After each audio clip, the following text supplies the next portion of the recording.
kept going. The bench got, so this is day 11 for us, and there wasn't a lot of natural energy in the game, but they kind of got wound up there in the second period, and they got cheering for each other and made a game of it.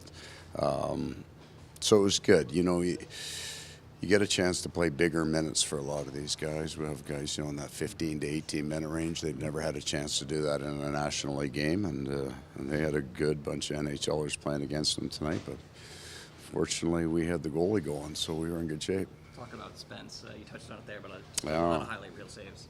Well, we had laughed. We were after the first said we were trying to get him 50 shots in here tonight, and we just fell short.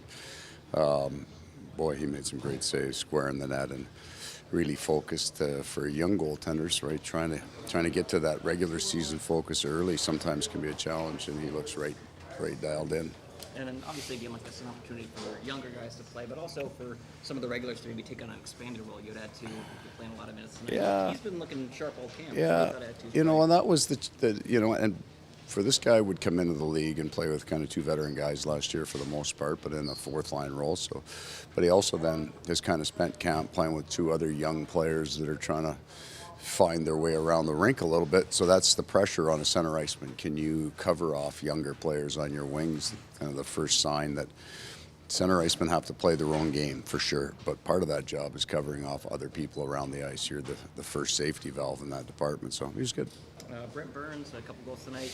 Kind of the weird part of the offseason where you start to realize guys are in different places. What's it like seeing him in a Hurricanes jersey? I'm sure We'd probably been happier if he'd stayed in the West.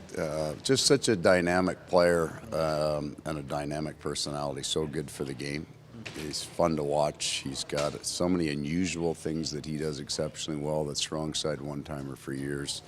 Hard to do, but he gets it to the net. I mean, it's just an amazing skill that he has. Big man, covers an awful lot of ice. He's going to be real good for these guys. I know you said things would shrink a bit after this game. What's the plan now roster-wise heading into this next week? Yeah, it's all based on health. So what we'll have to do now is see where we are, because we want to field a full, healthy team for practice every day, and then leave us some room for the last two exhibition games that not necessarily all our veterans will play both. A good chunk of them will. So we'll get through health here today, and we'll start making some assignments. What is the plan to go from 2 to 1 practice group next week? Correct. Yeah. Actually, that may happen tomorrow based on injuries. Perfect. Thank you, Paul.